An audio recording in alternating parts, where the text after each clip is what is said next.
Hello everyone, welcome to Drishti Judiciary's Law MCQs program. Practice questions covering legal current affairs, general knowledge and previous year questions. Let's begin today's episode. First question is, which section of the Hindu Marriage Act deals with conditions for a valid marriage?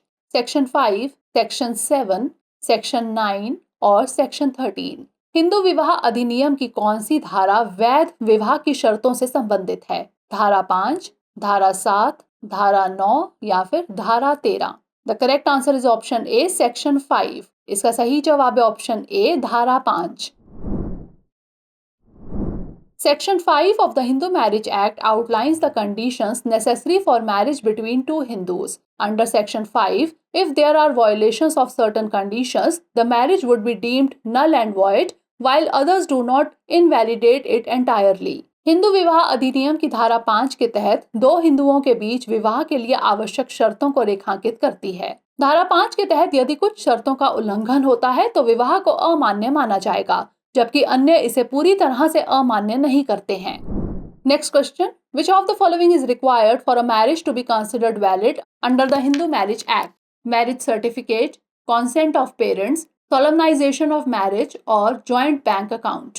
Hindu विवाह अधिनियम के तहत विवाह को वैध माने जाने के लिए निम्नलिखित में से क्या आवश्यक है? विवाह प्रमाण पत्र, माता पिता की सहमति, विवाह का अनुष्ठान या फिर संयुक्त बैंक खाता. The correct answer is option C, solemnization of marriage. इसका सही जवाब है ऑप्शन सी, विवाह का अनुष्ठान. Under the Hindu Marriage Act of 1955, one of the essential requirements is the solemnization of marriage according to the customary rites and ceremonies. This ensures that the marriage is recognized legally and socially, fulfilling the Act's conditions. Hindu विवाह अधिनियम 1955 के तहत आवश्यकताओं में से एक प्रथागत संस्कारों और समारोहों के अनुसार विवाह का आयोजन है. यह सुनिश्चित करता है कि विवाह को कानूनी और सामाजिक रूप से मान्यता प्राप्त है, जो अधिनियम की शर्तों को पूरा करता है. Next question is, under which section of the Indian Penal Code is the offence of outraging the modesty of a woman covered? Section 354, section 375, section 498A और सेक्शन 302. भारतीय दंड संहिता की किस धारा के अंतर्गत महिला की गरिमा को ठेस पहुंचाने का अपराध आता है? धारा 354, धारा 375, धारा 498A या फिर धारा 302? The correct answer is option A, section 354. इसका सही जवाब है ऑप्शन ए, धारा 354. In the recent case of Allah Baksha Patel versus State of Karnataka and another, the Karnataka High Court has declined to dismiss criminal proceedings against a man accused of outraging the modesty of a woman. The offence of outraging the modesty of a woman is covered under Section 354 of the Indian Penal Code. हाल ही में अल्लाह बख्शा पटेल बनाम कर्नाटक राज्य और अन्य के मामले में कर्नाटक उच्च न्यायालय ने एक महिला की गरिमा को ठेस पहुंचाने के आरोपी व्यक्ति के खिलाफ आपराधिक कार्यवाही को खारिज करने से इनकार कर दिया है. किसी महिला की गरिमा को ठेस पहुंचाने का अपराध भारतीय दंड संहिता की धारा 354 के अंतर्गत आता है. Next question is, what is the primary objective of the immoral traffic prevention act? To prevent theft, to regulate trade practices, to control drug abuse और टू कॉम्बैट ह्यूमन ट्रैफिकिंग. अगला प्रश्न है, अनैतिक व्यापार रोकथाम अधिनियम का प्राथमिक उद्देश्य क्या है? चोरी को रोकना, व्यापार प्रथाओं को विनियमित करना, नशीली दवाओं के दुरुपयोग को नियंत्रित करना या फिर मानव तस्करी से निपटना. The correct answer is option D, to combat human trafficking. इसका सही जवाब है ऑप्शन डी, मानव तस्करी से निपटना. In a recent case of Mrs. X versus State of Karnataka and another, the Karnataka High Court has ruled that a woman who is a victim of prostitution cannot be penalized for offences under Section 5 of the Immoral Traffic Prevention Act. The primary objective of the Immoral Traffic Prevention Act is to combat human trafficking and prostitution.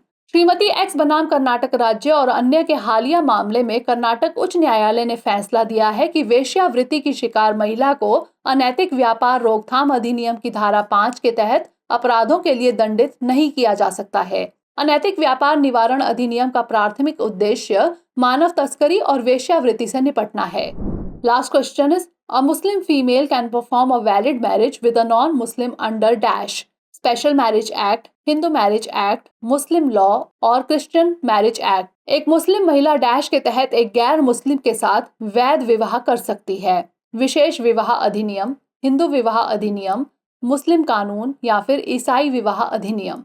The correct answer is option A, special marriage act. इसका सही जवाब है option A, विशेष विवाह अधिनियम। Under the Special Marriage Act of 1954 in India, a Muslim female can perform a valid marriage with a non-Muslim. This act provides a legal framework for marriages between individuals of different religions, ensuring that such unions are recognized without requiring conversion to others' religion.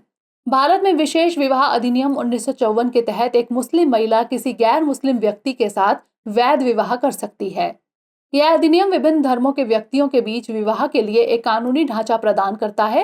यह सुनिश्चित करता है कि ऐसे विवाहों को दूसरे के धर्म में धर्मांतरण की आवश्यकता के बिना मान्यता दी जाए। Now is the time for practice question. A Muslim male already having 4 wives has contracted a 5th marriage.